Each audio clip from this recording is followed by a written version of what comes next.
Nak kaya perlukan disiplin dan emas jadi alatnya. Menabur emas mendidik kita untuk sabar dan konsisten. Tabungan emas tidak mudah cair seperti duit tunai kerana kita tidak mudah berbelanja apabila memiliki simpanan emas.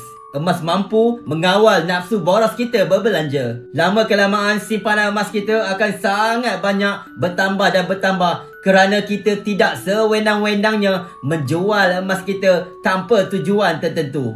Inilah disiplin kewangan yang menghasilkan kejayaan jangka masa panjang tanpa kita sedar. Disiplin menabung adalah asas membina kekayaan dan emas adalah alat yang paling bijak untuk kita gunakan.